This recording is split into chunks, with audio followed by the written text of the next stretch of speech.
आम्ही भक्ती करतो आणि आम्ही उपासना सुद्धा करतो. बघा, आम्ही भक्ती करतो आणि आम्ही उपासना सुद्धा करतो. दोन शब्दांमधला फरक आहे. काय नेमका फरक आहे? बऱ्याचदा आमची गफलत होते, आमची गल्लत होते. आम्ही दोन्ही शब्द एका अर्थाने घेतो. आम्ही उपासना आणि आम्ही भक्ती एकाच अर्थाने घेतो. पण भगवंताच्या सगुण विग्रहावर ज्ञानापूर्वी केलेलं प्रेम ही उपासना आहे. मग उपासना म्हटलं की काहीतरी कामना आली. आपण सगळे कीर्तनाला आलात, आपण पांडुरंगाच्या समोर डोकं टेकतो. दान, धर्म, व्रत, वैकल्य, तीर्थयात्रा, जप, तप, उपवास, तापास सगळं करतो. कशा करता? कशा करता? त्यामधून काहीतरी अपेक्षा आहे. संसार सुखाचा झाला पाहिजे, सुखी समाधानी निरोगी आयुष्य जगता आलं पाहिजे, लेकरा बाळांचं कल्याण झालं पाहिजे, भलं झालं पाहिजे, जमलंच तर शेजाऱ्यांचं. पटकन बोलून गेले आमच्या माता भगिनी. बघा, हे इतकं नैसर्गिक आहे, हे सहज आहे, सहज आहे. आपलं काही ठरलं होतं का मी असं बोलणार मग तुम्ही असं बोलायचं? आपण काही मॅच फिक्सिंग केली होती का? नाही, तुम्ही सहज बोलून गेला. भगवंताकडे आम्ही सकाम भावनेने जातो. सकाम मोठी यादी घेऊन जातो, ती उपासना आहे. परवा एका कीर्तनामध्ये मी शिवस्तुतीतला शेवटचा श्लोक गायले. तो श्लोक असा आहे: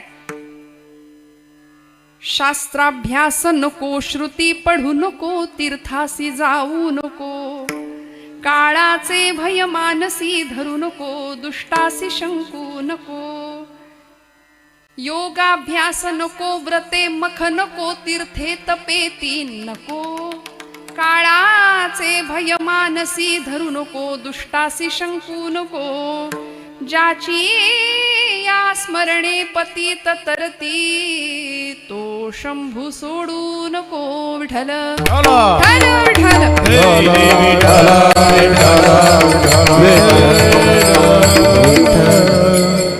शिवस्तुती सगळ्यांना माहिती. कैलास राणा शिवचंद्र मौळी हा पहिला श्लोक आहे. मग शेवटचा श्लोक आहे हा: शास्त्राभ्यास नको, श्रुती पढू नको, तीर्थासी जाऊ नको. हा श्लोक मी आपलं झालं, कीर्तन संपलं आणि एक गृहस्थ मला भेटले. म्हटले, ताई तो श्लोक मला लिहून देता का? तर माझी जायची गडबड. म्हटलं, तुम्हाला लिहून कशाला पाहिजे? नाही म्हणे, लिहून द्या ना. म्हटलं, कुठला श्लोक? तो म्हटलं, अहो मी बरेच श्लोक म्हटले, नेमका कुठला पाहिजे ज्याच्यामध्ये हे करू नको, ते करू नको, काहीच नाही केलं तरी चालतंय असं जर ज्याच्यामध्ये सांगितलंय ना, तो श्लोक पाहिजे. सगळं मान्य आहे. शास्त्राभ्यास नको, श्रुती पडू नको, तीर्थासी जाऊ नको, काळाचे भय मानसी धरू नको, दुष्टासी शंकू नको, योगाभ्यास नको, व्रते मख म्हणजे यज्ञ काही नको. पण कलियुगातलं सर्वश्रेष्ठ साधन, ज्याची या स्मरणे पतित तरती, तो शंभू सोडू नको. देवाला सोडायचं नाहीये. बाकी सगळं सोडलं तरी चालेल, पण आपण काय करतो? बाकी सगळं धरतोय आणि देव सोडून देतोय. देवाकडून सगळं मागतो, देव मागायचा राहूनच जातो. परिणामी आयुष्यामध्ये अखंड दुःख आहे, अखंड संघर्ष आहे. का नसावा? मी बऱ्याचदा उदाहरण देते. ECG वरची रेषा आपण बघितली आहे का? ECG वरची रेषा जिवंत माणसाची कशी असते? वर खाली असते. ती जर सरळ झाली तर कार्यक्रम संपला. माणसं म्हणतात, उचला आता घेऊन जा यांना, काही राहिलेलं नाही, राम नाही राहिला जीवनामध्ये, राम नाही. आपण सगळे म्हणतो आयुष्यात काही राम नाही राहिला. जिवंतपणी सुद्धा आयुष्यात राम नाही अशी म्हणणारी माणसं बरीच आहेत. पण मुखात राम असेल तर जीवनात राम आल्याशिवाय राहणार नाही. विठ्ठल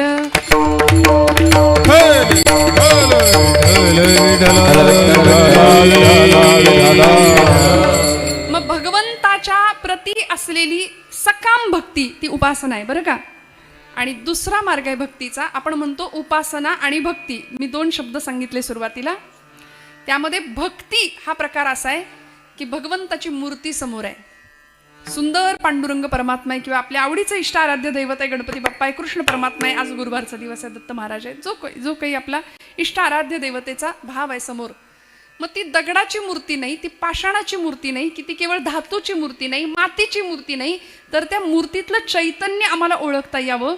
आणि भगवंताच्या सगुण विग्रहावर केलेलं निष्काम प्रेम म्हणजे ज्ञानानंतर झालेलं प्रेम, ती म्हणजे फक्त भक्ती आहे बरं का. म्हणून भक्ती आणि ज्ञान या 2 गोष्टींमध्ये आम्हाला भक्ती हवी आहे, पण अज्ञानातली भक्ती नको. ज्ञान हवं आणि ज्ञानोत्तर भक्ती पाहिजे. ज्ञान हवंय, नुसतंच ज्ञान प्रकांड पांडित्य काही गरजेचं नाही. ज्ञान हवी आहे, ज्ञानयुक्त अंतःकरण हवंय, पण अंतःकरण आधी भक्तीने भरलेलं असलं पाहिजे. मग तिथं ज्ञानाची निर्मिती झाली, उगम झाला तर चालेल. म्हणून ज्ञान आणि भक्ती हे दोन्ही हातात हात घेऊन चालणार आहे. ज्ञानोबराय ज्ञानी होते आणि ज्ञानोबरायांचं अंतःकरण भक्तियुक्त होतं. ज्ञानोबराय सकल संतांच्या मध्ये वेगळे का ठरले हो? 12व्या शतकामध्ये भक्तीचा सुकाळ माझ्या ज्ञानोबा माऊलींनी इथं केला. मी मोठ्या अभिमानानं सांगते, आज माऊली असं म्हटलं तरी आमचं अंतःकरण कळवळतं. काय केलं या लेकरांनी? विश्व माऊलीचा दर्जा जगाने दिला, आई म्हणून स्वीकारलं, माऊली म्हणून स्वीकारलं. बाप रखुमा देवीवरू, बाप रखुमा देवीवरू, बाप रखुमा देवीवरू असं म्हणताना प्रत्येक अभंगाच्या शेवटी ज्ञानोबरायांनी प्रकृती आणि पुरुषाला केलेलं हे वंदन आहे.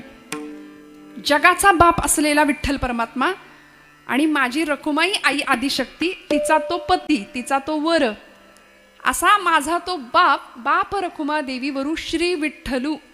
ज्ञानोबरायांनी त्याचा परिचय दिला. आपल्या माता पित्यांना वंदन करून शिवशक्तीचा एक सुंदर संगम प्रत्येक वेळी साधला. पण या सगळ्याच्या बदल्यामध्ये जगाने काय दिलं? फक्त अपमान, छळ, निंदा, अवहेलना. पण हे सगळं सोसलं, सगळं सहन केलं.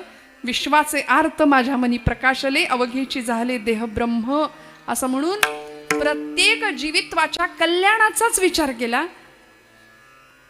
एका भक्तीच्या उच्च स्तरावर जाऊन पोहोचले होते ज्ञानोबराय, अत्यंत उच्च पातळीवर जाऊन पोहोचले. पण तरी सुद्धा आम्हा सर्व साधकांना, साध्या भोळ्या श्रमिकांना, भाविकांना एक साधं भक्तीचं तंत्र, एक साधं भक्तीचं साधन दिलं, ते म्हणजे नाम.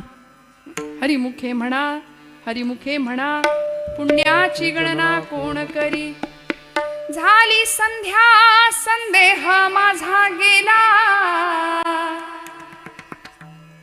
नाथांनी आम्हाला संध्या सांगितली वारकऱ्याची. आत्मा राम हृदयी प्रगटला,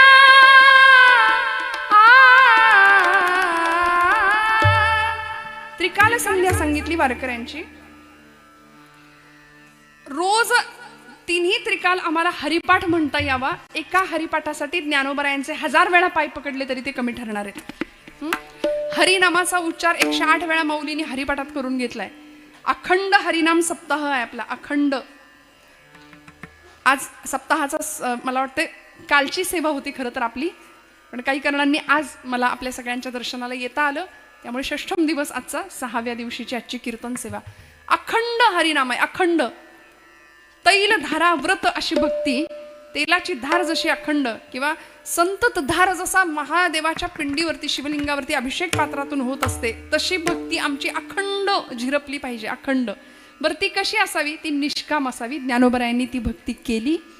भक्तीच्या एका अत्युच्च भावावस्थेवर ज्ञानोबराय आरूढ झाले आणि भगवंताच्या प्रती निर्माण होणारी आवड, भगवंताची निर्माण झालेली भेट किंवा भगवंताची झालेला संयोग आणि त्या भेटीनंतर निर्माण झालेला विरह,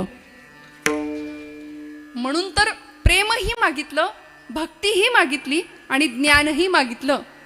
भक्ती प्रेमा वीण ज्ञान नको देवा, भक्ती प्रेमा वीण ज्ञान नको देवा, भक्ती प्रेमा वीण ज्ञान नको देवा, भक्ती प्रेमा वीण ज्ञान नको देवा, भक्ती प्रेमा वीण ज्ञान नको देवा, भक्ती प्रेमा वीण ज्ञान नको देवा, भक्ती प्रेमा वीण ज्ञान नको देवा, भक्ती प्रेमा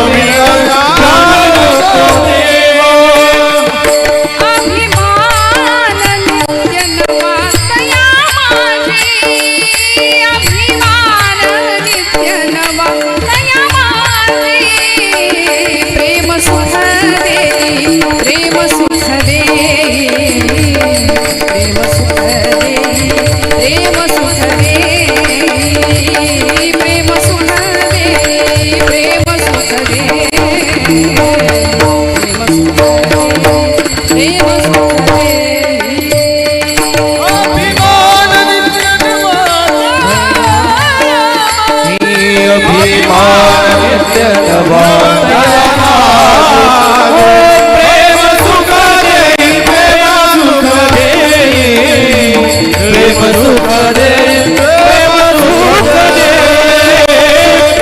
सुख देई प्रेम सुख देई प्रेम सुख देई प्रेम सुख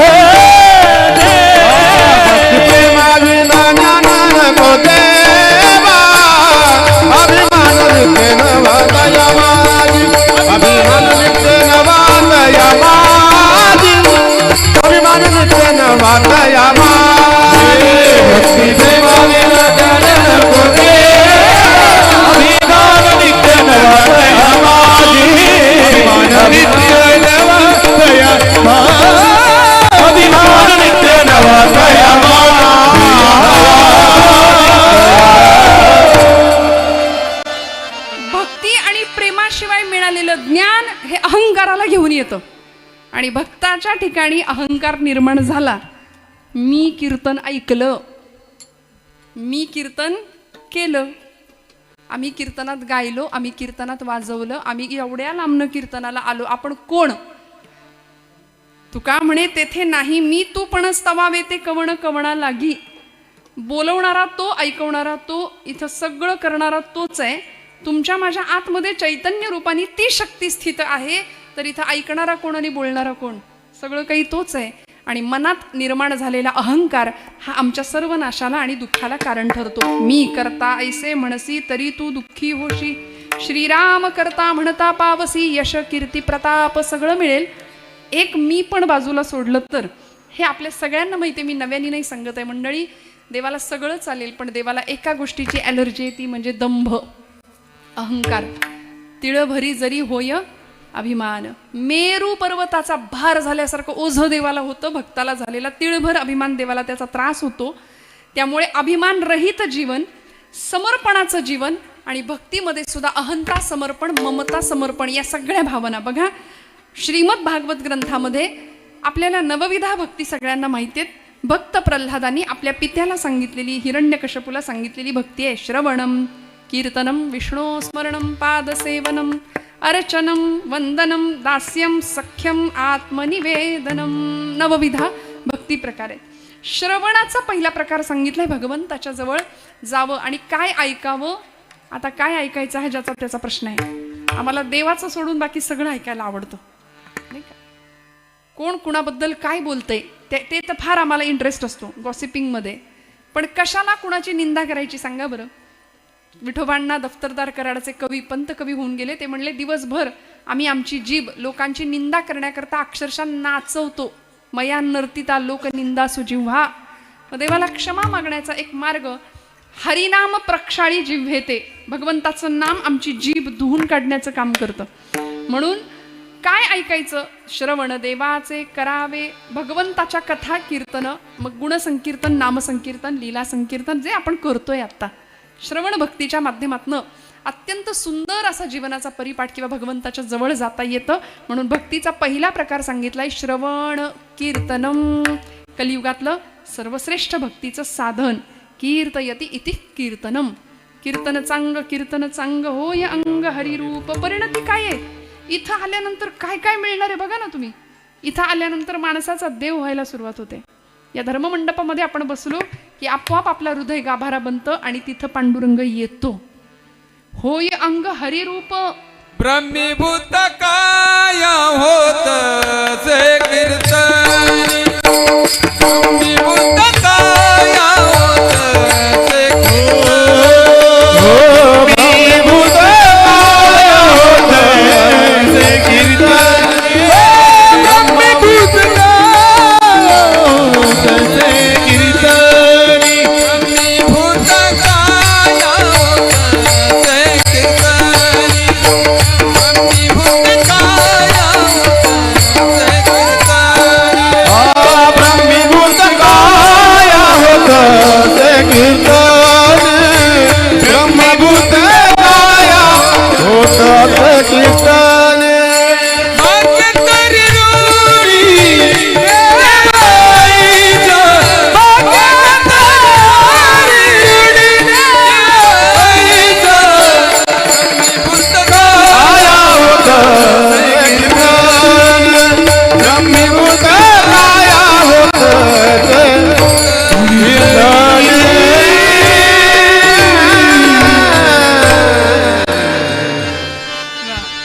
कीर्तनात काय मिळतं?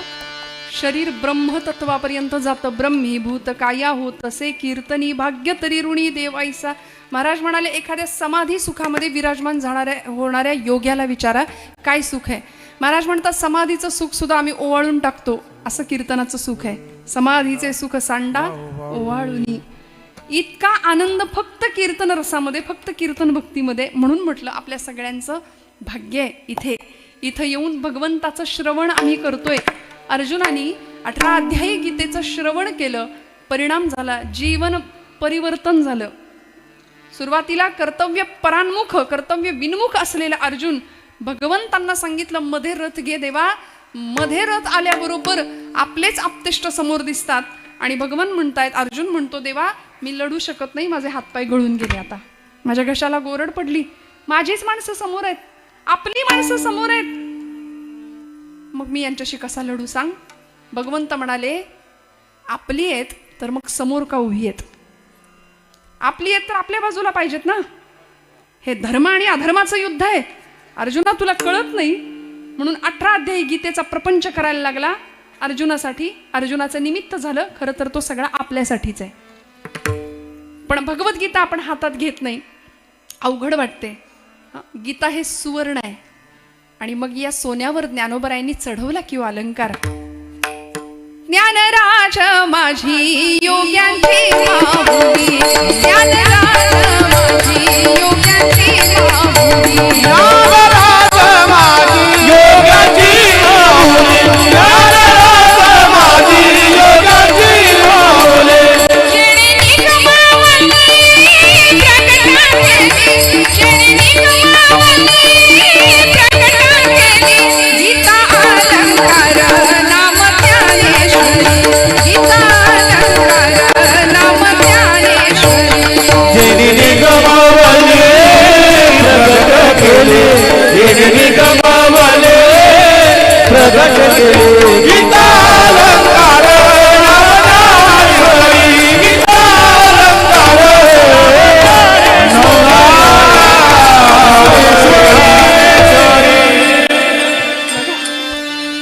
गीतेवर चढवलेला अलंकार ज्ञानोबरायांनी ज्ञानेश्वरी दिली, पण तीही आम्ही हातात घ्यायला तयार नाही. किती कर्मदरिद्री आम्ही. तुकोबांची गाथा आम्हाला नको आहे, ज्ञानेश्वरांची ज्ञानेश्वरी नको. आणि मग जीवन दुःखमय आहे, संसार दुःख देतो, त्रास देतो, आपतेष्ट आपल्याला विचारत नाही, आपली कुणी किंमत करत नाही, म्हणून डोक्याला सतत ताण घेऊन आपण सगळे वावरतोय, जगतोय. प्रचंड ताणात आहे सध्या आपण. आहेत की नाही? हो म्हणा. आता पण आता नाही ना, आता कीर्तनात आहोत आपण. पण एरवी आमचा संसार आम्हाला प्रचंड त्रास देतोय, प्रचंड टेन्शन देतोय, ताण, फ्रस्ट्रेशन. अगदी लहान लेकरू सुद्धा टेन्शन मध्ये असतं. सगळे ताणात आहेत. मी एक विधान नेहमी करते की आम्हाला काउन्सिलिंग या क्षेत्राचा आधार घ्यावा लागतो, मानसोपचार तज्ज्ञांकडे जावं लागतं. डोकं शांत होत नाही, सतत भणभण भणभण भणभण. बरोबर आहे ना महिला वर्ग? हे आमच्या वाट्याला फार असतं असं म्हणतात आहे की नाही. रांधा वाडा उष्टी काढा, सगळ्यांचं सगळं करा, कुणीच केलं म्हणत नाही. म्हणतं का? खरं सांगा, केलं कुणी म्हणतं का? नाही म्हणत. कितीही करा कुणीच केलं म्हणत नाही.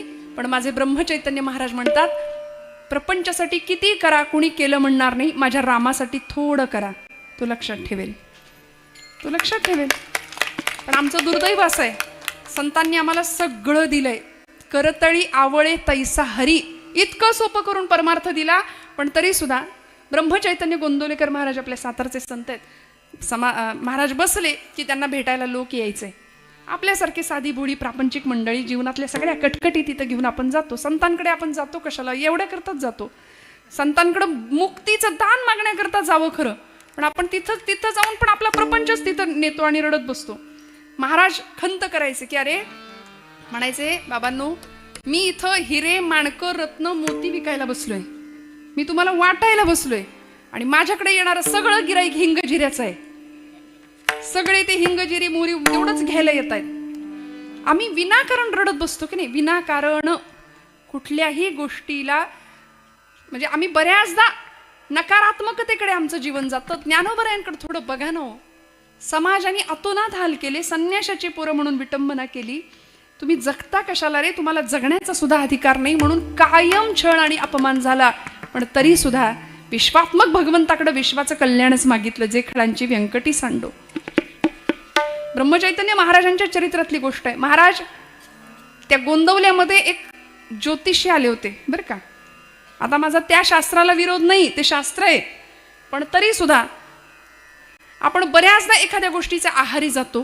त्या ज्योतिष बुवांना भेटायला सगळी माणसं गेली. कुणी आपलं, प्रत्येक जण आपापलं भविष्य विचारतोय. त्या ज्योतिष बुवांकडे जाऊन, त्या शास्त्री बुवांकडे जाऊन सगळेजण आपापलं भविष्य सांगतायत, हात दाखवतायत, हस्तरेषा. एक वाक्य परवा वाचलं, मत देखो हाथों की लकीरों को, मत देखो हाथों की लकीरों को, नसीब तो उनके भी होते हैं जिनके हाथ नहीं होते. हा, आम्ही विनाकारण आयुष्यात इतकी नकारात्मकता घेऊन बसलो. मग कधीतरी ज्यांच्याकडे खरंच काहीच नाही अशांकडे बघावं, आपल्याला कळेल देवाने आपल्याला काय दिलं, किती दिलं. ब्रह्मचैतन्य महाराजांना कळालं, सगळं गोंधवले, पंचकृषीतला सगळा परिवार हा सगळा त्या शास्त्री बुवांकडे जातोय. म्हणले मी पण जातो एक दिवस. महाराज गेले, पत्रिका घेऊन, पत्रिका दाखवली. म्हणाले शास्त्री बुवा एवढी पत्रिका बघा. म्हणाले कुणाची आहे? एक जवळचा मित्र आहे म्हणाले, त्याची पत्रिका आहे. काही चांगलं दिसतंय का हो या पत्रिकेमध्ये? काहीतरी चांगलं होईल का असं वाटतंय का? त्या शास्त्री बुवांनी ती पत्रिका बघितली, काही आकडेमोड, काही गणितं केली आणि एकदम चेहरा पडला त्यांचा, एकदम चेहरा पडला. महाराज म्हणाले काय झालं बुवा, चांगली नाही का पत्रिका? काय अडचण आहे? ते म्हणाले या पत्रिकेत काहीच चांगलं नाही. म्हणले काहीच चांगलं नाही. या माणसाच्या आयुष्यामध्ये प्रपंचातलं सुख नाही. या माणसाच्या आयुष्यामध्ये कुठल्याही प्रकारची आर्थिक सुबत्ता नाही. या माणसाच्या आयुष्यामध्ये गृहत्यागाचं विधान सांगितलंय, घर सोडावं लागणार आहे. काहीच सुख नाही म्हणाले, कसलंच सुख नाही, प्रापंचिक समृद्धी नाही, ऐश्वर्य नाही, काहीच नाही. महाराज म्हणाले बुवा त्याच्यात असं काही लिहिलंय का की त्याला आयुष्याच्या अत्यंत अल्प वयामध्ये गुरुकृपा होईल? असं काही लिहिलंय का की अत्यंत अल्प वयामध्ये रामदर्शन होईल? एवढंच नाही, कैवल्य साम्राज्याचा धनी, त्रिभुवन सम्राट, अखिल कोट ब्रह्मांडाचा नायक समोर येऊन चतुर्भुज रूपामध्ये दर्शन देईल, असं काही लिहिलंय का? ते म्हणले नाही, असं काही लिहिलं नाही. महाराज म्हणले ही पत्रिका माझी आहे बुवा, ही पत्रिका माझी आहे. मग मला सांगा, संतांच्या आयुष्यामध्ये सुद्धा अनेक प्रतिकूलता आल्या, पण तरी सुद्धा जीवनाचं गंतव्य गाठलं. भगवंताविषयी आवड निर्माण झाली, भगवंताविषयी आवड निर्माण झाली. आमची अडचण इथं होते, आम्ही श्रवण भक्तीपासून सुरुवात करतो पण तिथंच थांबतो. पुढे कीर्तन भक्ती आहे, पुढे नामस्मरण भक्ती आहे, श्रवणम कीर्तनम विष्णू स्मरणम पादसेवनम अर्चन भक्ती आहे, दास्य सख्य आणि मग आत्मनिवेदन. मग तो राम आतमध्ये येणार आहे. आत्माराम ज्याला म्हटलंय, आत्माराम हृदयामध्ये कधी प्रकट होईल? ते चैतन्य हृदयातलं कधी जाणवेल, कधी दिसेल? माऊलींना ते दिसलं. म्हणून भगवंताची आवड निर्माण व्हावी लागते आणि आवड निर्माण होण्याकरता कारण आहेत. आवड अशीच नाही निर्माण होत. आज तुम्ही आम्ही सगळे इथे आलोत का? आपल्याला कीर्तनाची आवड आहे. मी हात जोडून सांगते, कीर्तनकारांवर प्रेम नाही केलं तरी चालेल बरं. कीर्तनकार असंख्य आहेत, येतील जातील, पण ही गादी आहे ना ती अनादी काळापासून चालत आलेली आहे. मी कृपा करून हात जोडून आपल्याला मागणं मागते की या गादीवरचं प्रेम आपलं कधीच कमी होऊ देऊ नका. या गादीवरची निष्ठा आपली कधी कमी होऊ देऊ नका. कारण ही नवविधातली सर्वश्रेष्ठ भक्ती कलियुगातलं अत्यंत सुंदर साधन आहे. आज अनेकांना वाटतं ज्याला काही येत नाही त्यांनी कीर्तन करावं, ज्याला काहीच जमत नाही ती आमची तरुण भावंड धोतर नेसतात. असं नाहीये. वेल एज्युकेटेड माणसं इथं आपण बघताय, रोज त्यांची कीर्तन आपण श्रवण करताय. महाराष्ट्रातली नामवंत कीर्तनकार मंडळी इथं येत आहेत आणि आमच्या तरुण पिढीने, आज बरीच मंडळी तरुण सहभाग आहे इथं, कार्यकर्ते तरुण आहेत, पण सगळ्यांचा जर ओघ इकडं आला ना तर भारत ही देवभूमी आहे. ही जगाला ओरडून सांगण्याची गोष्ट नाही, ती लागणारच नाही, सांगणार नाही. ही देवभूमी आहे. देवाने इथं जन्म घेतला, संतांना इथं जन्म घ्यावा असं वाटला. बरं, देवच संत रूपाने प्रत्येक कुळात अवतीर्ण झाले, प्रत्येक जातीत अवतीर्ण झाले आणि आमचं दुर्दैव आम्ही त्यांनाही जातीपातीत वाटलं. इतके आम्ही नतद्रष्ट. संतांनाही आम्ही जातीपातीत वाटलं. ज्ञानोबा अमुक जातीचे, गोरोबा काका अमुक जातीचे, सेनानावी अमुक जातीचे. झालं कल्याण. जातीचं राजकारण करत बसलो. मग ज्ञानोबारायांनी काय करावं? किती वाईट वाटत असेल ज्ञानोबारायांना. ज्ञानोबारायांनी आम्हाला भक्तीची उच्च अवस्था गाठायला शिकवली आणि माणूस नावाचा प्राणी इथं येऊन आयुष्याचं असं नुकसान करून एक दिवस निघून जातो. गेला गेला बापुडा व्यर्थ गेला. या न्यायाने जीवन रसातळाला कधी जातं कळत नाही. जीवनाच्या उत्थानाचा मार्ग संतांनी सांगितला, ज्ञानोबरायांनी तो गाठला आणि भगवंताशी एक विशिष्ट नातं जोडलं. विरहिणी प्रकरणातले अनेक अभंग लिहिले. देवाचा इतका आठवण यावा, देवाची इतकी आठवण यावी आणि त्या आठवणीने ज्ञानोबराय ढसढसा रडायचे. सुंदर भाव व्यक्त केला अभंगाच्या प्रथम चरणापासून. जीवाची या जीवा प्रेम भावाची या भावा, जीवाची या जीवा प्रेम भावावी जीवाची जीवा प्रेम भावाची जीवाची जीवा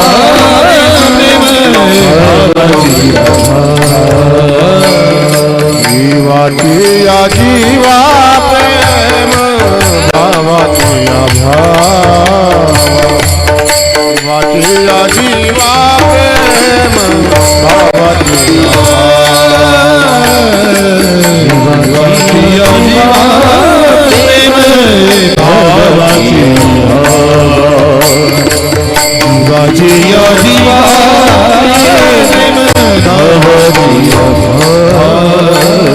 तुझवा कोणी केशवा अनुना बडे, तुझवा कोणी या केशवा अनुना बडे, अनुना बडे जीवे आनो करे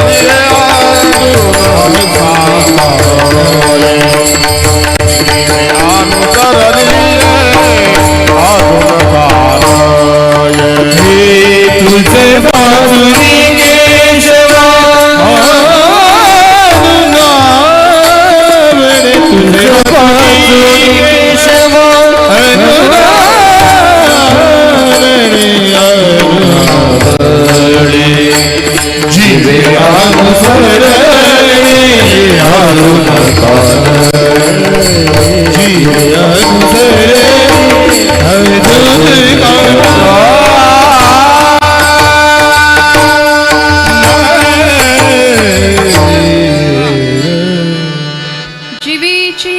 जीवा किंवा जीवाची या जीवा प्रेम भावाची या भावा, तुझ वाचुनी केशवा अनुनावडे. खूप सांगितलं सुंदर माऊलींनी. तू माझ्या जीवाचा जीव आहेस, तू माझ्या प्रेमाचा भाव आहेस भगवंता. मी जिथं प्रेम केलं असा तू एकमेव आहेस. हा, एक स्पष्ट करून जाते. प्रेम आणि भाव या दोन शब्दांना आपण व्यवहारात सरळ वापरून टाकतो सहज, पण खरं सांगू हे दोनही शब्द किंवा या दोन्ही भावना जीवाच्या बाबतीत शक्यच नाही आहेत. जीवाच्या बाबतीत प्रेम भाव या शब्द उच्चारणाची आवश्यकता नाही. हा सगळा भाव फक्त शिवाच्या बाबतीत म्हणजे परमात्माच्या बाबतीतच लागू पडतो. प्रेम कुणावर करावं? देवावर करावं. आज आमची तरुण मंडळी जी प्रेम करतात त्याच्याकरता देहाचे 35 तुकडे सुद्धा होऊन फ्रीजमध्ये जातात. हे प्रेम नाही, हे प्रेम नाही. हे आपण सगळं अनुभवतोय आजूबाजूला काय चाललंय. लव जिहादच्या नावाखाली आमच्या धर्मांतरणाचे अनेक प्रकार घडतायत. ते प्रेम नाही, ते प्रेम नाही. संतांनी प्रेमाला एक विशिष्ट विलक्षण दर्जा दिला. माऊली म्हणतात तू माझ्या जीवाचा जीव आहेस भगवंता. जीवीची या जीवा प्रेम भावाची या भावा, माझ्या जीवाचा जीव आहेस. का हो इतकं प्रेम भगवंतावर वाटावं असा पूर्वानुराग माऊलींचा काय होता? माऊली म्हणतात आम्ही देवाचे लाडके झालो किंवा आम्हाला देव आवडायला लागला हे आमचं नाही, आमच्या पूर्वजांची पुण्याई आहे. बहुत सुकृताची जोडी म्हणून विठ्ठली आवडी. माझ्या आईवडिलांची पुण्याई आहे म्हणून आम्हाला देव आवडतो. तुकोबराय सांगतात माझ्या वडिलांची मिराशी गा देवा, तुझी चरण सेवा पांडुरंगा. आमची पूर्व पुण्याई आहे, 8 पिढ्यांची विठ्ठल भक्तीची पुण्याई आहे म्हणून इकडं कीर्तनाला यायची इच्छा होते, त्याशिवाय नाही. म्हणजे भगवंताविषयी पूर्वानुराग असा शब्द आहे. देवाची आवड निर्माण होण्याकरता पुण्याई लागते. पहिलं कारण आपली सुद्धा पुण्याई आहे म्हणून आपण इथं आलोय बरं का. काहीतरी पुण्याई आहे, नाहीतर काही एवढीच माणसं आहेत का पडघ्यात? बरीच आहेत ना. मग ती सगळी आली तर आपल्याला किती मोठी व्यवस्था करावी लागेल. आपली पुण्याई आहे म्हणून आपली पावलं इकडं आली. दुसरं कारण आहे परंपरा. मोठी दिव्य परंपरा तुकोबरायांची होती, ज्ञानोबरायांची परंपरा होती, अनेक संतांची परंपरा होती. प्रज्ञाचक्षु संतश्रेष्ठ श्री गुलाबराव महाराज, परंपरेचा वैभव. घरामध्ये उपासना आहे, भक्ती आहे, नामस्मरण आहे अखंड. त्यामुळे परंपरेने देव आवडायला लागतो. देव असा नाही आवडत, परंपरा असावी लागते. पूर्वजांची काहीतरी पुण्याई असावी लागते, परंपरा असावी लागते. 8 पिढ्यांची विठ्ठल भक्तीची विश्वंभर बाबांपासून असलेली तुकोबरायांची परंपरा होती दिव्य. तिसरं कारण आहे श्रवण. नवविधातला पहिला प्रकार, भगवंताचं श्रवण केलं पाहिजे. म्हणजे देव आवडावा याकरता काय कारण? श्रवण. देवाचं चांगलं ऐकलं पाहिजे ना, देवाचं नाम ऐकलं पाहिजे, गुण ऐकली पाहिजेत. षड्गुणैश्वर्य संपन्न असला तो परमात्मा आहे, मग त्याचे गुण आपण ऐकले पाहिजे, तेव्हा देव आवडेल आपल्याला. आपल्याला देव सोडून सगळं आवडतंय सध्या. आपल्याला प्रपंच फार आवडतो. प्रपंच आवडीचा आणि परमार्थ सवडीचा, हे असलं आपलं विधान आहे. वास्तविक झालं पाहिजे उलट. प्रपंच सवडीचा आणि परमार्थ आवडीचा झाला पाहिजे. पण आम्हाला देव नाही आवडत, याचं कारण आम्ही देवाचं श्रवण नाही करत. देवासंबंधाने श्रवण करावं. तिसरं कारण, पहिलं कारण सांगितलं पुण्याई, दुसरं परंपरा, तिसरं श्रवण. आमच्या रुक्मिणी मातेनी काय श्रवण केलं? ज्यावेळी विदर्भ नगरीचा तो राजा होता, भीष्मक नाव त्याचं, त्या भीष्मकाची ही मुलगी भीमकी असं म्हणायचं नाव होतं तिचं. पण आदिशक्ती रुक्मिणी माता पुन्हा एकदा अवतार घेतला आणि कृष्ण परमात्म्याला मिळवण्याकरता या शिवशक्तीचं, या ब्रह्ममायेचं पुन्हा मिलन झालं.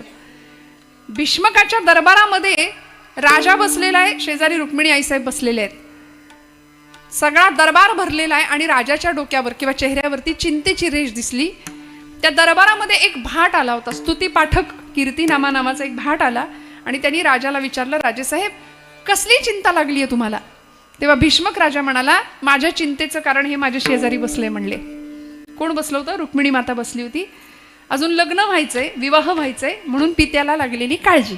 आता मुलीचं लग्न म्हणजे पित्यासाठी काळजीचं कारण आहे ना. आमच्या नारदीय कीर्तनामध्ये आम्ही आर्या वृत्त गातो. मोरोपंतांची एक आर्या आहे. उपवर कन्या होता पितयाच्या काळजास कातरते, कातर सासर सागर, कातर सासर सागर, जाय कशी पार हेची कातरते. उपवर नको, आता रामा नको नाही का. उपवर कन्या होता, ते वाजवतात नेहमी नारदीय कीर्तन. उपवर कन्या होता पितयाच्या काळजास कातरते. बापाच्या काळजाला काळजीची कात्री लागते मुलगी वयात आली किंवा लग्नाची झाली की.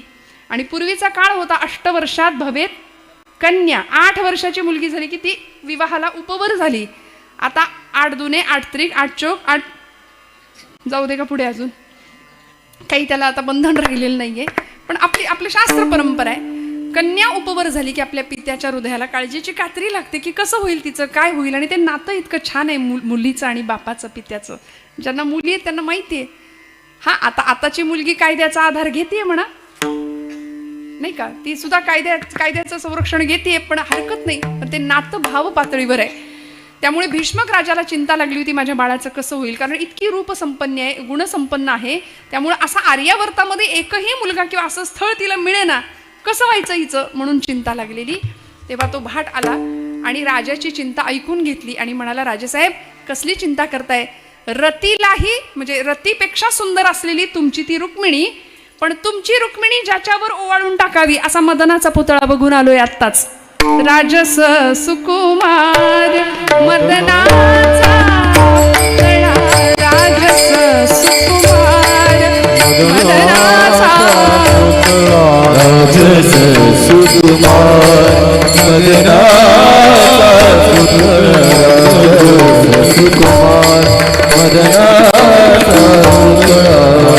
रवी शशिकळा लोमलिया, रवी शशिकळा लोमलिया, राजस सुकुमार मदनाचा पुतळा, राजस सुकुमार मदनाचा. रवी शशिकळा रवी शशिकळा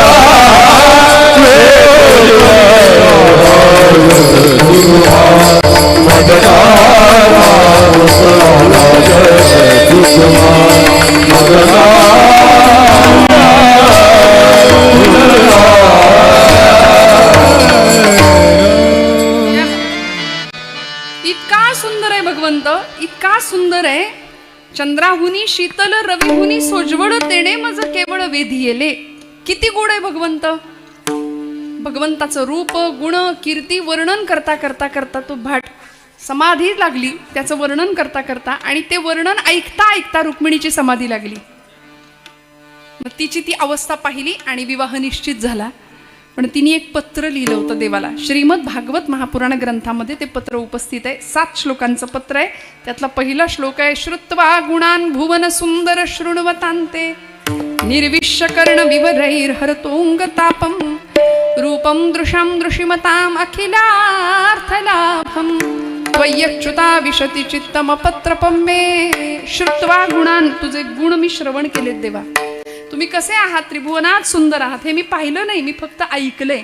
ऐकल्यामुळे काय निर्माण झाला, पूर्वानुराग निर्माण झाला. म्हणून पूर्वानुराग म्हणजे देवाची आवड निर्माण होण्याची कारण सांगते मी आपल्याला. पहिलं कारण सांगितलं पुण्याई, दुसरं कारण सांगितलं परंपरा, तिसरं कारण सांगितलं श्रवण, आणि चौथं कारण आहे सत्संग. विठ्ठल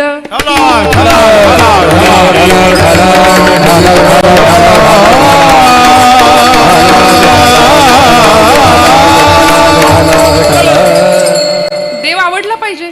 मग जो आवडायला पाहिजे त्याच्याविषयी काहीतरी आपण ऐकलेलं असावं. मग देवाचे श्रवण, गुण श्रवण केल्यानंतर चांगल्यांच्या संगतीत आपण बसलो की देव आवडतो. संतांच्या संगतीत गेल्यानंतरच देव आवडणार आहे. काही दिवसांपूर्वी नवीन वर्ष सुरू झालं, जुनं वर्षाला आपण निरोप दिला. सरत्या वर्षाला कसा निरोप दिला गेला जगामध्ये आपण पाहिला. मग अशांच्या संगतीत बसल्यानंतर आपल्याला देव आवडेल? नाही आवडणार. देव कधी आवडेल? सत्संगाने देव आवडतो. अनेक संतांचं अनेक उदाहरण आपल्याला सांगता येते की संघाचा परिणाम झाला आणि देवाचा अनुराग उत्पन्न झाला, देव आवडायला लागला. अकळव श्रीपती अकळव श्रीपती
संगती मनोमार्ग गती आकळावा श्रीपती येणे पंथे. या पंथावरच देव आकळू शकतो, कळू शकतो. आम्हाला देवाची ओळख निर्माण होऊ शकते.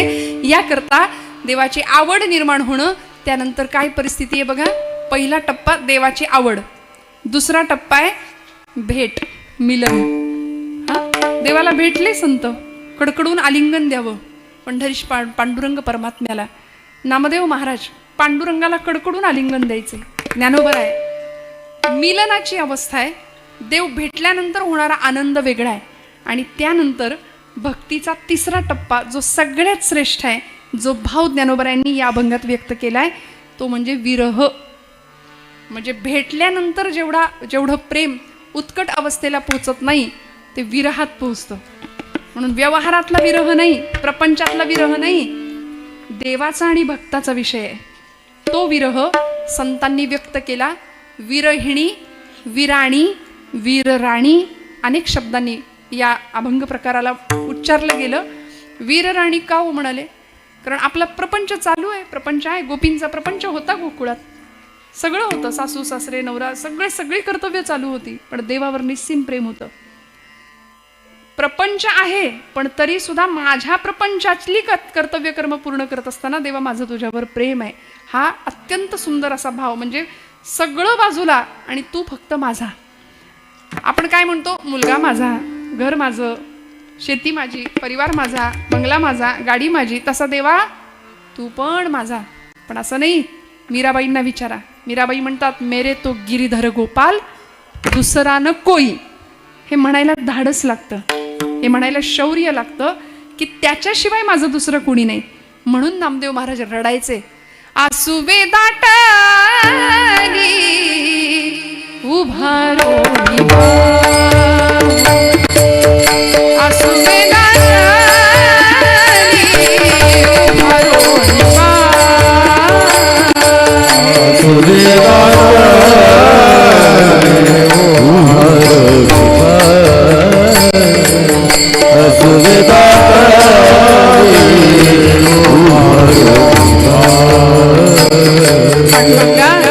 सख्या कधी भेटशील रे मला.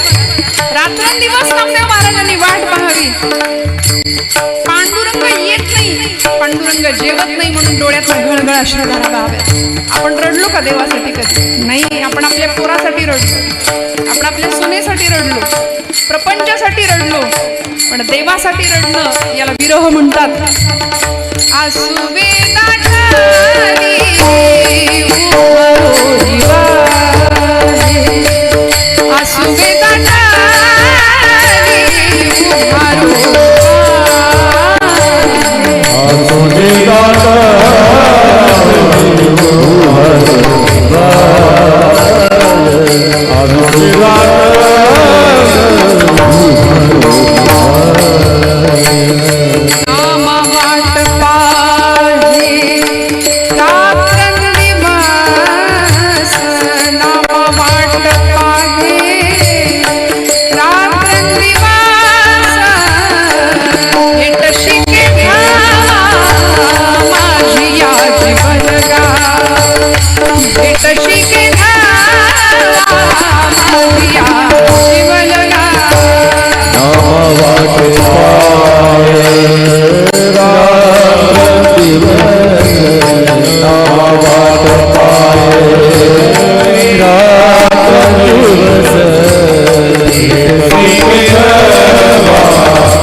ज्ञानोबरायांचा होता. माऊली देह पुरुषाचा आहे पण हृदय स्त्रीचं आहे म्हणून सगळ्या जगांनी माऊली म्हटलं. तसंच ज्ञानोबरायांची स्वतःला कन्या म्हणून घेणारं विदर्भातलं व्यक्तिमत्व प्रज्ञाचक्षु संतश्रेष्ठ श्री गुलाबराव महाराज माधांचे संत आहेत. प्रज्ञाचक्षु अंधत्व आलं 9व्या वर्षी, पण माऊलींची कन्या म्हणून घेतलं स्वतःला आणि ज्ञानेश कन्या आणि कृष्ण पत्नी म्हणून घ्यायचे. इतका सुंदर भाव होता ना. रामकृष्ण परमहंस असंच व्यक्तित्व, देह पुरुषाचा पण अंतःकरण स्त्रीचं, आणि त्याच भावाने भगवंताशी भक्ती केली. आता तुम्ही म्हणाल ताई असं कसं शक्य आहे? भक्तीचा एक विलक्षण आणि उच्च प्रकार सांगितला यांनी. आपण भक्तीचे 9 प्रकार ऐकले, त्यामध्ये अजून काही प्रकार त्यांनी आतमध्ये त्याच्यामध्ये रूढ केले. त्यामध्ये अहंता समर्पण आणि ममता समर्पण, मी आणि माझं संपवून गेलं पाहिजे. लालन भक्ती आहे, वात्सल्य भक्ती आहे. यशोदेची भक्ती कशी होती हो? वात्सल्य भक्ती होती.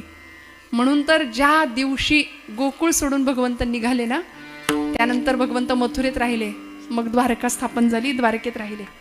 यशोदा मातेला कळलं नव्हतं का हो? ज्यावेळी माती खाल्ली म्हणून तोंड उघड सांगितलं, त्यावेळी मुखामध्ये ब्रह्मांडाचं दर्शन झालं. त्याच वेळी यशोदा मातेला कळलं होतं की हे ब्रह्म आहे, याला मी माझा पुत्र समजतीये, पण हे परब्रह्म आहे. पण परत मायेचा पडदा आला. ज्या दिवशी कालियाला संपवलं त्या दिवशी कळलं होतं की हे परतत्व आहे, हे परब्रह्म आहे, हा माझा पुत्र नाहीये. पण परत मायेचा पडदा आला म्हणून कान्हा म्हणून कुशीत घ्यायची. पण ज्या दिवशी कळलं की उद्धवांनी सांगितलं तुम्ही ज्याला तुमचा पुत्र समजताय तो पुत्र नाही, ते परतत्व आहे, परब्रह्म आहे, निर्गुण निराकार, ते सगुण साकार होऊन तुमच्या माझ्यासाठी आलंय, ज्ञान करून घ्या. यशोदा मातेनी देवावर इतकं प्रेम करावं. द्वारकेत गेल्यानंतर भगवंत ढसाढस रडायचे आईच्या आठवणीने. लालन वात्सल्य भक्ती आहे, भक्तीचा उच्च प्रकार आहे. देवाला पुत्र स्वरूपामध्ये समजणं.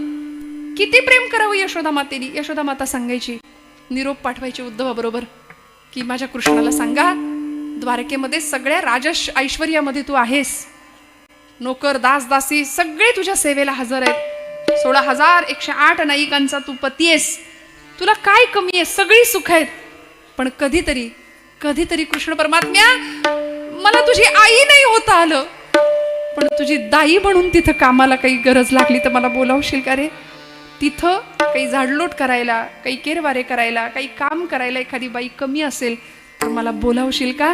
तुझी आई नाही होता आलं पण तुझी दाई म्हणून तिथं सेवा करीन.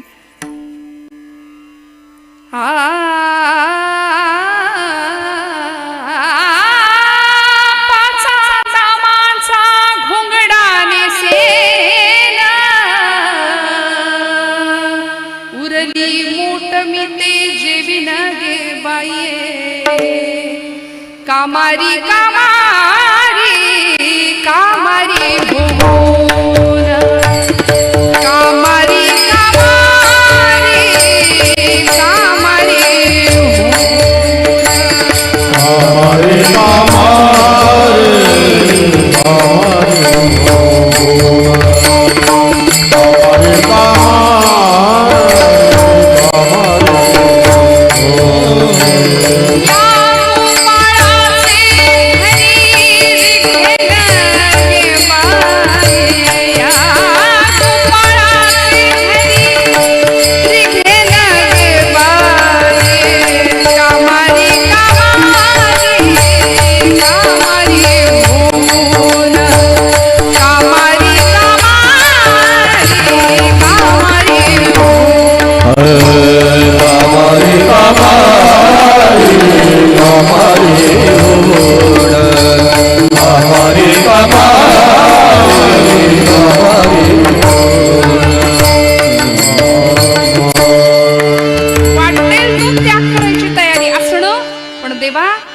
तुझी कामारी होऊन सेवक होऊन राहीन हा भाव आहे यशोदा मातेचा. वात्सल्य भाव, लालन भाव, अहंता समर्पण, ममता समर्पण आणि याच्या नंतर जी भक्ती जन्माला येते तिला पराभक्ती असं म्हणतात आणि तीच मधुरा भक्ती, माधुर्य भक्ती. आणि ही भक्ती गोपींनी केली गोकुळामध्ये. जीवाचा जीव होता तो, म्हणून तर तो सुद्धा चोरी करण्याच्या निमित्ताने त्यांच्याकडे यायचा. एक पाय नाचीव रे गोविंदा म्हटले की एका पायावर अखिल कोट ब्रह्मांडाचा नायक नाचून दाखवायचा. तुला गोडभर ताक देईन, लोण्याचा गोळा देईन म्हटलं की तो नाचून दाखवायचा. इतकं प्रेम करावं. जीवीची या जीवा, प्रेम भावाची या भावा, तुझं वाचुनी केशवा अनुनावडे, अशी अवस्था गोपींची होती. का हो? त्याचं कारण ज्ञानोबराय सांगतात अभंगाच्या दुसऱ्या चरणात. जीवे अनुसरणीये अजुनी गण, जीवे अनुसरणीये अजुनी गण, जीवे अनुसरणीये अजुन काय, जीवे अनुसरणीये अजुन काय,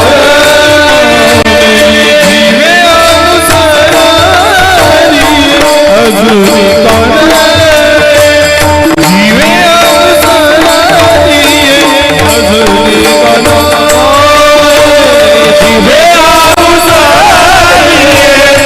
अजुन काय,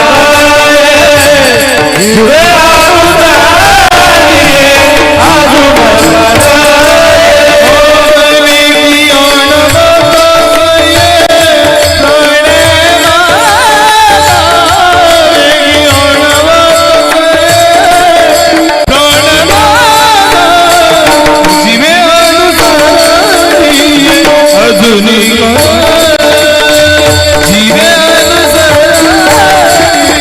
अजुन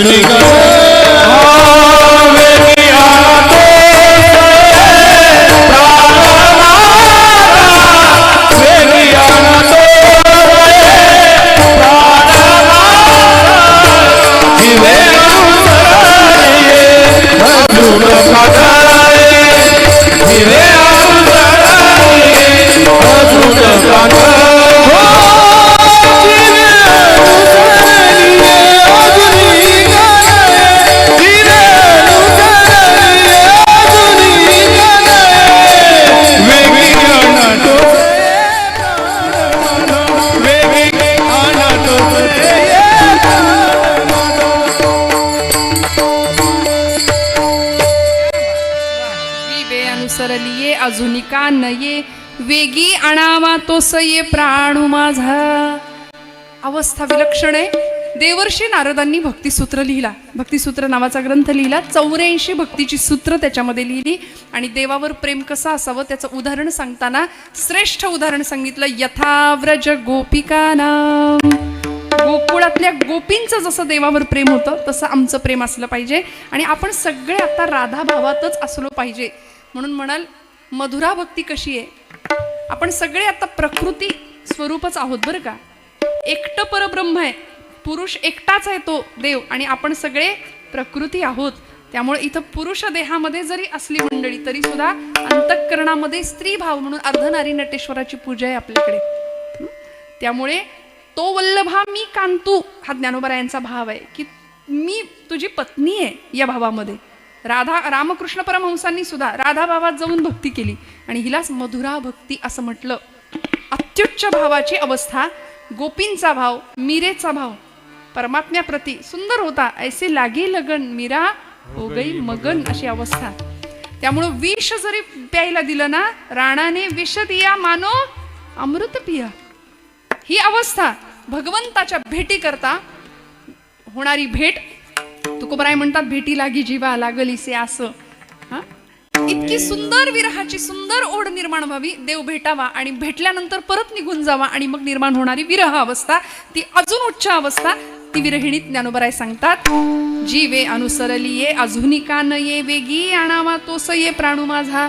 माझा तो जीवाचा जीव, माझा प्राणाचा प्राण मला कुणीतरी आणून द्या. ज्ञानोबा माऊली एका विरहिणीच्या रूपामध्ये जातात, त्या भावावस्थेवर आरूढ होतात आणि सांगतात. गोपींचं असंच व्हायचं बघा. ज्यावेळी भगवंत 11 वर्ष 4.5 महिने गोकुळात राहिले आणि देव गोकुळ सोडून निघून गेले, कोण आलं होतं न्यायला? तुम्ही जागे आहेत ना सगळे? अक्रूर न्यायला आले होते. अक्रूर न्यायला आले, रथ सज्ज, यशोदा मातेच्या नंदबाबांच्या अंगणासमोर भगवंत तयार आहेत. आदल्या रात्री काय अवस्था असेल देवाची हो. सगळ्यांना भेटत होते देव. गोठ्यामध्ये गेले, आपल्या गायींना भेटले. 11 वर्ष 4.5 महिन्यांचा तो सगळा सहवास, वृंदावनच्या मातीचा सहवास. देवाला किती रडू आला असावं. देव सुद्धा रडतो ना. तुका म्हणे त्याचा देव सर्व भार चालवी कामार होऊन या. कामारी होण्याची अवस्था असेल तर देवही गडी व्हायला तयार होतो भक्ताचा. आणि अशा असंख्य उदाहरण आहेत आपल्याकडे. प्रचंड रडले भगवान गोपालकृष्ण. दुसऱ्या दिवशी छान तयार झाले. यशोदा मातेला कळत नव्हतं का घेऊन चालले. सांगितलं कंसानी बोलवले म्हणून 2 जण निघाले. बलराम दादा, कृष्ण परमात्मा रथात बसले. सगळ्या गवळणी आल्या आणि विचारलं का ग यशोदे. गवळण म्हणती यशोदेला कोठे गे सावळा. सांग ना ग कृष्ण परमात्मा कुठे. का रथ शृंगारीला सांगे गे मजला. अक्रूर उभासे अंगणी बाई गे साजणी. या नंदाच्या अंगणी मिळाल्या गवळणी. या नंदाचे अंगणी मिळाल्या गवळणी. या नंदारे अंगणी मिळाल्या गवळणी. या नंदारे अंगणी मिळाल्या गवळणी. देवाने रथात पहिलं पाऊल टाकावं. रथी चढले वनमाळी. अशा गडबडा लोळायला लागल्या गोपी. गडबडा लोळतायत. अक्रूरा कृष्णाला घेऊन जाणार नाही, जाऊ नाही देणार. नको नेऊ भगवान अक्रूरा. नको नेऊ भगवान. नको नेऊ भगवान अक्रूरा. नको नेऊ भगवान. नको नेऊ भगवान.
आम्हाला घेऊन जाऊ नका, का तो आमच्या जीवाचा जीव आहे, तो आमच्या प्राणांचा प्राण आहे, तो आमचा प्रेमभाव आहे. प्रेमभावाची या भावा तुझं वाचुनी केशवा अनुनावडे, जीवे अनुसरली अजुनी का न ये वेगी आणावा तो से प्राणू माझा.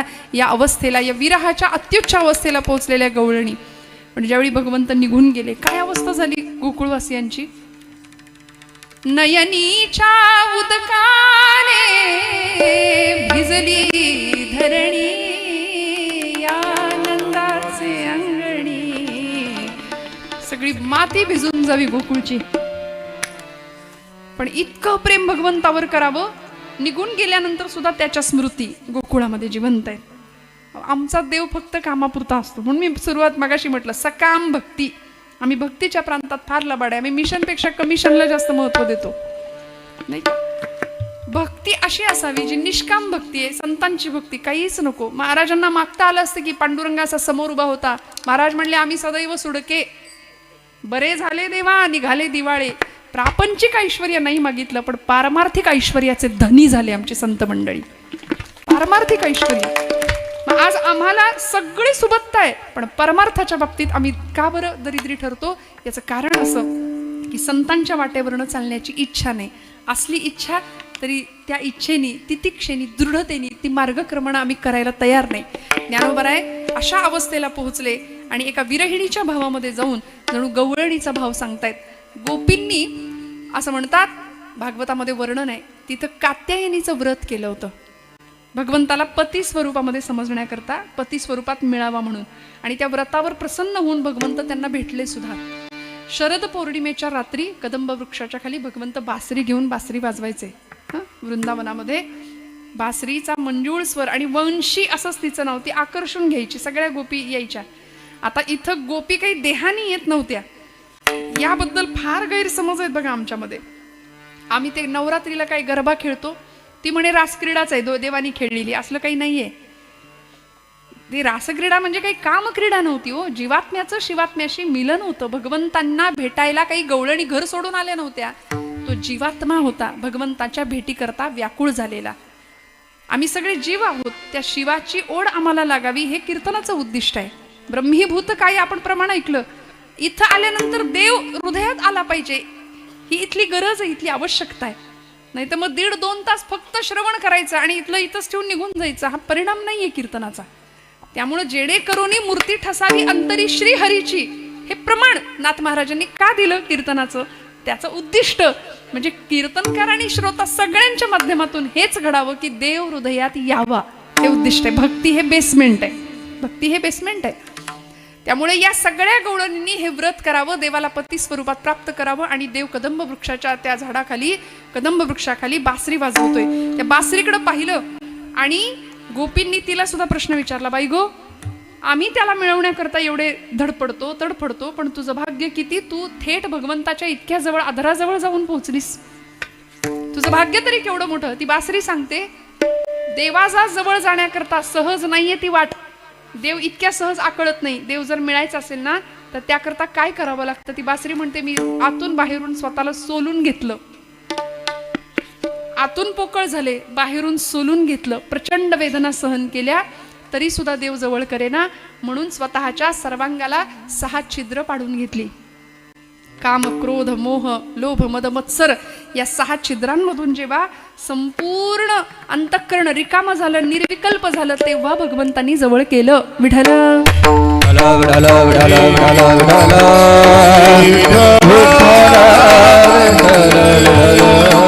मग त्या प्राणसख्यानी, त्या आपल्या प्रेमास्पदानी, त्या भगवंतांनी आपल्यालाही जवळ करावं असं जर वाटत असेल तर आपल्याकडचे हे सगळे विकार नष्ट करावे लागतील.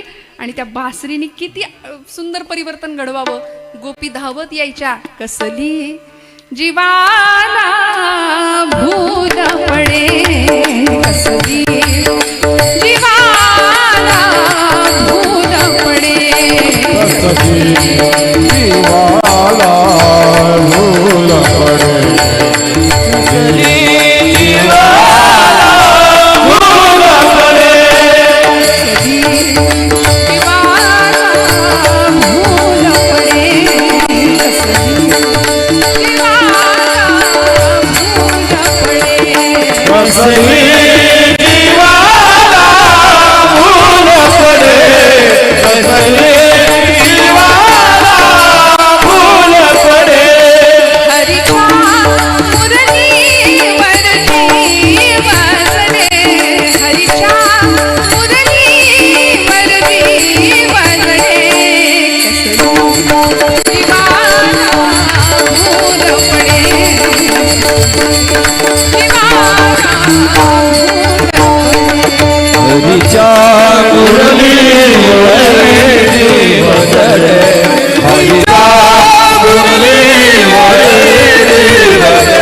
त्या बासरीचा ध्वनी ऐकावा, सगळ्या गोपी कृष्णाला भेटायला याव्यात आणि आल्याबरोबर त्यांना असा निर्माण भाव झाला की आम्ही देवाला मिळवलं, धन्योस्मी असा भाव निर्माण झाला की देव आम्हाला मिळाला, झाला निर्माण अहंकार, देव प्राप्त झाला असा भाव मनात झाल्याबरोबर देव निघून गेले.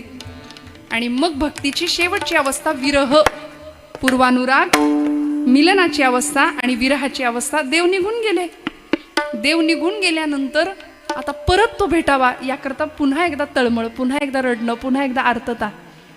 आणि मग दर्शनशास्त्रामध्ये भगवंताच्या अस्तित्वाच्या काही खुणा सांगितल्यात. एखादी गवळण, एखादी विरहिणी, ज्ञानोबराय कसे आठवणीने वाट बघतात बघा भगवंताची. आपल्या कामामध्ये मग्न असताना एखाद्या विरहिणीला अचानक एखादा सुगंध यावा, ईश्वरी साक्षात्कार व्हावा असा अनुभव निर्माण होतो. आणि अचानक एखादा सुगंध येतो आणि ती विरहिणी बाहेर पाहते तर देव अंगणात उभा आहे. अवचिता परिमळू झुळकला अडुमाळू, अवचिता परिमळू झुळकला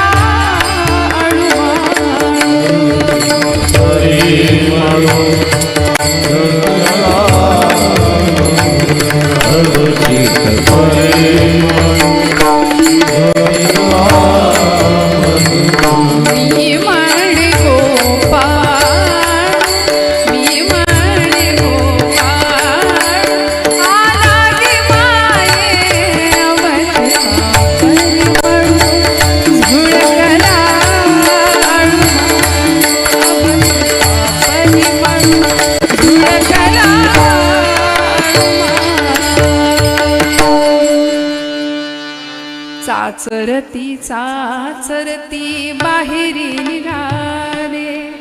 पाहिलं देवाला, परमात्म्याला, आणि देव मिळाला. अशा विलक्षण भावावस्थेवर आरूढ झालेल्या या गवळणी ज्ञानोबराय म्हणतात, वेगी आणावा तो सये प्राणू माझा. अशा जीवात्म्याला शिवात्म्याची भेट व्हावी याकरता तळमळणारा जो अखंड जीव आहे तो विरहिणीचा भाव ज्ञानोबराय व्यक्त करतात. गोकुळातल्या गवळणी भगवंताला भेटी करता कायम कायम आसुसलेल्या असायच्या, देव भेटावा. उद्धव गोकुळात गेले त्यावेळी तोच भाव उद्धवांनी खूप समजावून सांगितलं की तो तुमचा कुणी नाही, ते परब्रह्म आहे. यशोदा मातेला सांगितलं तो तुमचा पुत्र नाही. यशोदा म्हणते आम्ही तुला शहाणं समजत होतो, ज्ञानी समजत होतो, तू तर वेडाच निघालास. तो आमचा पुत्र नाही म्हणतोस. अरे दिवसातनं 1000 वेळा तो आम्हाला आई बाबा म्हणायचा. दिवसातनं देव कधी चुकतो का? देव चुकत नाही ना. मग हा दिवसातनं कितीतरी वेळा माझ्या हातनं मार खायचा, चोरी करायचा, वस्त्र पळवायचा, खोटं बोलायचा. मग हा कसला देव? हा माझा पुत्र आहे, माझा कान आहे. अत्यंत सुंदर अशी ही भक्ती.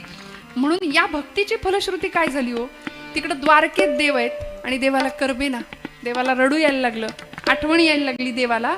आणि गोपींच्या विरहाने देव द्वारकेत रडतायत म्हणून रुक्मिणीने एक दिवस विचारलं होतं, देवा काय झालंय तुम्हाला सांगा ना, एवढं सगळं ऐश्वर्य द्वारकेत आहे आणि तुम्ही रडता, काय झालंय? भगवंत म्हणाले मला गोपींची आठवण येते. गोपींची आठवण येते. देवा अहो एवढं सगळं ऐश्वर्य इथं, एवढं सगळं वैभव इथं पायाशी लोळण घेतंय आणि तुम्ही सारखं काय गोपी गोपी करता हो? तसं बोललेलं आवडलं नाही देवाला, राग आला आणि ताप आला फणफणून, प्रचंड शरीर तापलं. भरपूर औषधं दिली, काही लेप उगाळून दिले, काही काढे पाजले, सगळे वैद्य झाले, पण उपाय काही कळेना, औषध काही मिळेना, गुण काही येईना. बरीच औषधं झाली, देवाचा ताप उतरेना. मग आमच्या या गादीचे मालक तिथं आले, देवर्षी नारद. जुने कीर्तनकार म्हणायचे स्वर्गात स्वर्गात आले नारद, नारायण नारायण. आता देवर्षी नारदांचं नाव उच्चारलं की सगळ्यांना असं वाटतं, आपण व्यवहारामध्ये समाजामध्ये एखादा माणूस असेल कळ लावणारा, आपण काय म्हणतो, आला बघा कळीचा. अहो म्हणू नका तसं म्हणू नये. का? कारण देवर्षी नारद हे भक्तीचे आचार्य आहेत. म्हणजे त्यांना देवांकडेच नाही दैत्यांकडे सुद्धा मान होता. दैत्य सुद्धा त्यांचं ऐकायचे. म्हणजे सगळीकडे सन्मान होता आणि सगळ्यांच्या उद्धाराचंच काम संतांनी त्या केलंय. म्हणजे या गादीचे ते मालक आहेत म्हणून म्हटलं, त्यांची टिंगल कधी करू नका. नरस्य धर्मो नारहा तद्ददाति इति नारदा म्हटले. माणसाला त्याच्या धर्माची जाणीव करून देणारे देवर्षी नारद होते. नारद म्हणाले, देवा आल्यापासून बघतोय सगळी द्वारका नगरी रडतीये, तुम्ही रडताय, काय झालंय द्वारकेत? रुक्मिणी म्हटली, नारदा यांच्या आरोग्याचा प्रश्न गंभीर झालाय, यांना ताप आलाय, बघा बरं जरा. नारद म्हणले, शक्यच नाही, शास्त्रात भेद आहेत प्रकृती आणि पुरुष. बिघडते ती प्रकृती आणि स्थिर राहतो तो पुरुष, आणि देव पुरुष आहे, पूर्णावतार आहे. देवाची प्रकृती बिघडते शक्य नाही. म्हणले आपल्याला ड्युटी आहे इथं आता. काहीतरी जातीवंत वकील होते नारद. देवाजवळ गेले आणि देवाला पाहिलं, त्यांच्या मंचकावर असे झोपलेत आणि खुणेनी सांगितलं, मी उत्तम आहे, काही झालं नाही मला. भगवंत म्हणले, तरी सुद्धा नाटक चालू ठेवलं पाहिजे. देवर्षी म्हणाले, नारद भगवंता काय झालंय, तुम्हाला ताप आलाय असं ऐकलंय, बरं मग काय औषध आहे? देव म्हणले, औषध मिळणार नाही, अवघड आहे औषध. किती औषधं केली सांगा ना देवा, मी आत्ता जातो आणि घेऊन येतो. मी नारद सगळीकडे फिरतो कीर्तनासाठी, आमचं कामच आहे, आत्ता घेऊन येतो औषध. सांगा म्हणाले, काय औषध आहे? भगवंत म्हणाले, औषध मिळणं कठीण आहे. ज्या व्यक्तीचं माझ्यावर खरं प्रेम आहे, ज्या व्यक्तीचं माझ्यावर खरी भक्ती आहे, खरा भाव आहे, त्या व्यक्तीच्या पायाची धूळ माझ्या अंगाला लावायची, माझा ताप निघून जाणार आहे. देवर्षी म्हणले, एवढंच ना, आत्ता जातो आणि घेऊन येतो. म्हणले, पायधूळच आणायची आहे ना. सगळं त्रैलोक्य पालतं घातलं, कुणीही पायधूळ द्यायला तयार नाही. जो तो म्हणतो परब्रह्म, ते देव परब्रह्म आहे, त्याच्या अंगाला आमच्या पायाची धूळ लावली तर आम्ही नरकात जाऊ अशाने. आम्ही का आमच्या पायाची धूळ देऊ? कुणीच द्यायला तयार नाही. रुक्मिणी देईना, कुणीच देईना. शेवटी नारद मान खाली घालून पुन्हा देवांसमोर. देव म्हणले, आम्ही आता जायचं का आता याच्यात? नाही म्हणले, देवा दुसरं एखादं औषध सांगा. भगवंत म्हणाले, हे एकच औषध आहे. तुम्ही कुठं कुठं गेला? सगळी यादी सांगितली. म्हणाले, त्या यादीत गोकुळाचं नाव होतं का हो? हा, गोकुळात नाही गेलो म्हणाले देवा. आत्ता जा आणि माझ्या गोपींना सांगा मला बरं नाही. नारद गोकुळात गेले. आता काय अवघड, 5 मिनिटात देवर्षी नारद संपवायचे कीर्तन आपल्याला. लगेच गोकुळात गेले. गोकुळात गेल्याबरोबर रास क्रीडेचा स्मृती महोत्सव गवळणी साजऱ्या करतायत आणि त्या गोपींच्याकडे पाहिलं, त्यांचा भाव नारदांनी पाहिला. तिथूनच नमस्कार केला त्यांच्या कृष्ण भक्तीला. आपण आलोय हे कळावं म्हणून नारायण नारायण आपल्या ब्रह्मवीणेचा खडकार केला. गोपी आल्या आणि म्हणाल्या, नारदा कुठून आलात तुम्ही आत्ता? आमचा कृष्ण द्वारकेत राहिलाय, आमची काही आठवण बिठवण काढतो का? कधी आमच्याविषयी काही विचारतो का? आता मला सांगा, या प्रश्नाचं उत्तर जर नीट दिलं तर यांना नारद कोण म्हणणार? ते म्हणले, गोपींनो तुम्ही फार भोळ्या ग, भोळ्यासारखा आपला आमचा कृष्ण जीव वाळून टाकता त्याच्यावर, पण तो बघा रमलाय तिथं द्वारकेत, त्याला तुमची आठवण पण नाही. मीच 1-2दा विषय काढला होता तुमचा, पण म्हणतो कसा, जाऊ दे गोपी, जुन्या झाल्या त्या गोष्टी, नारदा कशाला जुन्या गोष्टी काढता? आता गोपी राग येईल तर त्या गोपी कसल्या? गोपी म्हणल्या, नारदा ठीक आहे, माणसाच्या मागं कामाचा व्याप वाढला की माणूस काही जुन्या गोष्टी विसरतो, असू दे, पण आहे तिथं तो चांगला आहे ना, त्याचं आरोग्य चांगलं आहे ना, त्याची तब्येत चांगली आहे ना. नारद म्हणले, ताप आलाय त्याला. ताप? मग औषध केलं ना, सगळं त्रैलोक्य पालतं घातलं, पण औषध मिळालं नाही, म्हणून त्याच्याच सांगण्यावरून इथं आलोय. गोपी म्हणल्या, नारदा आत्ताच तुम्ही म्हणालात आम्हाला विसरलाय आणि त्याच्या सांगण्यावरून तुम्ही गोकुळात आलात, बरं काय औषध आहे? प्रेम जयाचे मजवरी, ज्याचा भक्ती प्रेम भगवंतावर आहे, उच्च पराकोटीचं, त्याच्या पायाची धूळ देवाला लावायची, देवाचा ताप बरा होणार आहे. कुणीच पायधूळ दिली नाही, कुणीच नाही. गोपी म्हणाल्या, नारदा नाही कोणी दिली, तुम्ही कीर्तनकार ना? म्हणले, हा, मग तुमच्या पायाला नव्हती का धूळ? तुम्ही सगळीकडे फिरता, द्वारकेत स्फटिक माणकं आहेत म्हणले, द्वारकेत माती नाही. मग म्हणे तुम्ही सगळीकडे भ्रमण करता, तुमच्या पायाला नव्हती का धूळ? नारद म्हणाले, खरं सांगू का, देव परब्रह्म आहे, कृष्ण परमात्मा पूर्णावतार आहे, त्याच्या अंगाला माझ्या पायाची धूळ लावली तर मी नरकात नाही का जाणार? देवर्षींच्या डोळ्यातलं पाणी पाहिलं आणि गोपींनी करावं काय एवढं ऐका की संपलं आपलं कीर्तन. गोपींनी त्या गोकुळाच्या त्या वृंदावनच्या धुळीमध्ये आपले पाय नाचवले, पाट्या भरून नारदांच्या समोर ठेवल्या आणि प्रत्येक गोपी सांगत होती, नारदा जिथं खरं भक्ती अंतःकरण आहे, जिथं खरं भक्ती प्रेम आहे ना, तिथं स्वर्ग आणि नरक या भावनेचा स्पर्शही होता कामा नये. म्हणून पाट्या भरून धुळीनी नारदांच्या समोर ठेवलेली प्रत्येक गोपी सांगते, या पाटीमध्ये, या टोपलीमध्ये जितके धुळीचे कण आहेत, तितके दिवस, तितकी वर्ष, तितकी युग, तितकी जन्म आम्ही नरकात कुजून संपलो तरी चालेल, पण आमचा कृष्ण बरा झाला पाहिजे, आमचा कृष्ण बरा झाला पाहिजे. प्रत्येक गोपींनी ती पायधूळ भगवंताला द्यावी आणि आज आम्ही ती वृंदावनातली माती, ती गोपीचंदन, ते प्रेम आजही आम्ही विठोबा परमात्म्याने सुद्धा पुढच्या अवतारामध्ये ज्यावेळी विटेवर उभा राहिला तेव्हा ते चंदन माथ्यावर मिरवलं, कारण त्याला भक्तीचा स्पर्श आहे. म्हणून मला असं वाटतं प्रेम कसं असावं. ज्ञानोबराय सांगतात की माझा भगवंत असा आहे, जीवे अनुसरलिये अजूनिका नये, वेगी आणावा तो सये प्राणू माझा. हा विरह कुठे संपला हो. भगवंतांना ती धूळ ज्यावेळी नारदांनी आणून दिली त्यावेळी नारदांनी ती धूळ दिली, भगवंतांनी घेतली आणि आपल्या अंगाला फसाफस फासली, म्हणाले माझा ताप गेला. कशाचं फळ? त्याला स्पर्श होता नामाचा, त्याला स्पर्श होता भक्ती प्रेमाचा, भावाचा. त्यामुळे आपल्याही अंतःकरणामध्ये भगवंत यावा असं वाटत असेल तर हाताने टाळी, मुखानी नाम विठोबा रखुमाई.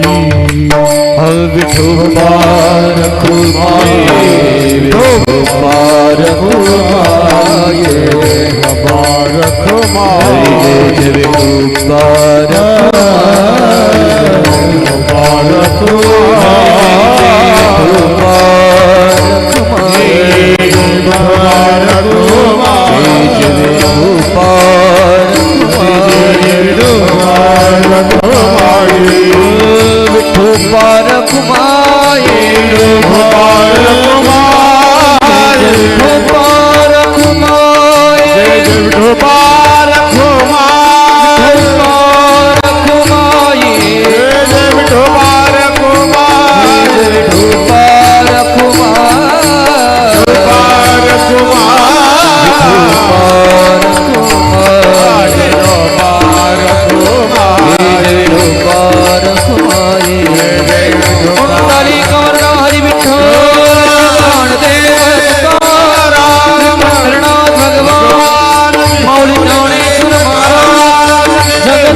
आदिशक्ति मुक्ताबाई की जय, जय जय ढोपार कुमारी, हरि जय जय ढोपार कुमारी, हरि जय जय ढोपार कुमारी, जय जय ढोपार कुमारी, जय जय ढोपार कुमारी.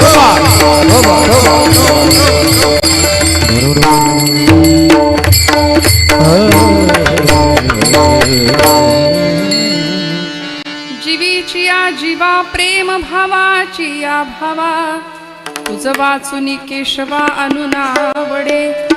जीवे अनुसरलिये अजूनिका नये, वेगी आणा तो सये प्राणू माझा.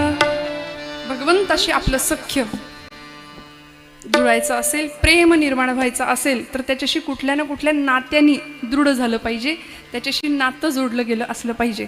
काय झालंय, दादा मला म्हणाले पोवाडा म्हणा, पण आत्ता हा भावच नाहीये पोवाड्याचा, त्यामुळे पुढच्या वर्षी विठ्ठल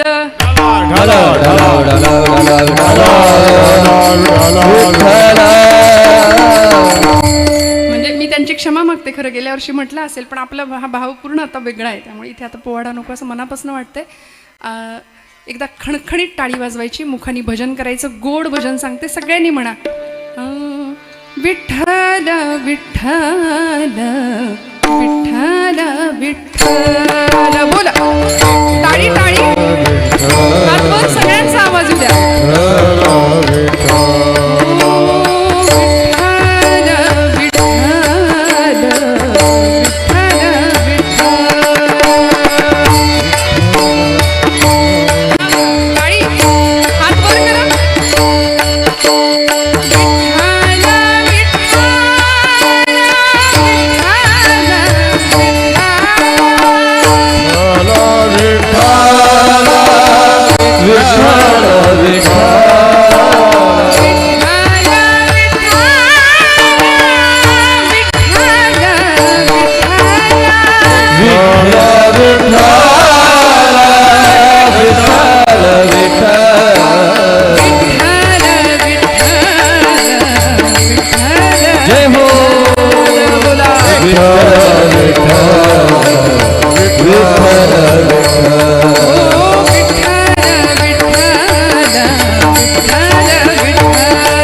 ज्ञानेश्वरा माऊली ज्ञानराज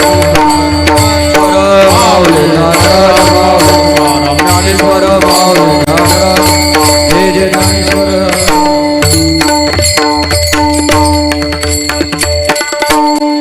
इष्ट आराध्य दैवत कुठलंही असू दे, पांडुरंग असू दे, गणपती बाप्पा असू दे, राम असू दे, कृष्ण असू दे, त्याला हृदयामध्ये साठवायचं असेल ना तर त्याचं रूप गुण, गोड तुझे रूप, गोड तुझे नाम, देई माझं प्रेम, सगळं मागावं लागतं देवाकडं. आणि त्याहीपेक्षा सगळ्यात सुंदर भाव, प्रेम भाव जर देवाला आपण मागितला तर देव आपली काळजी करतो, देवाचं आपल्यावर लक्ष राहतो.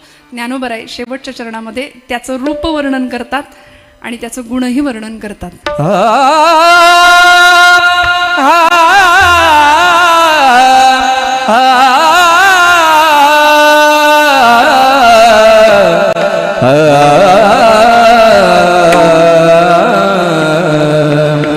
सौभाग्य सुंदर लावण्य सागर, सौभाग्य सुंदर लावण्य सागर, सौभाग्य सुंदर लावण्य सागर, सौभाग्य सुंदर लावण्य सागर, भाग्य सुंदर लावण्य सागर,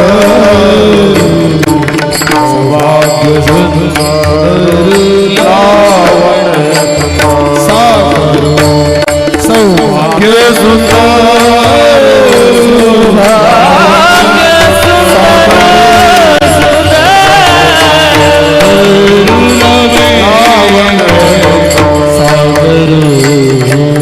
बाप रखमा देवी वरू श्री विठ्ठल, बाप रखमा देवी वरू श्री विठ्ठल, बाप रखमा देवी वरू श्री विठ्ठल, बाप रखमा देवी वरू श्री विठ्ठल,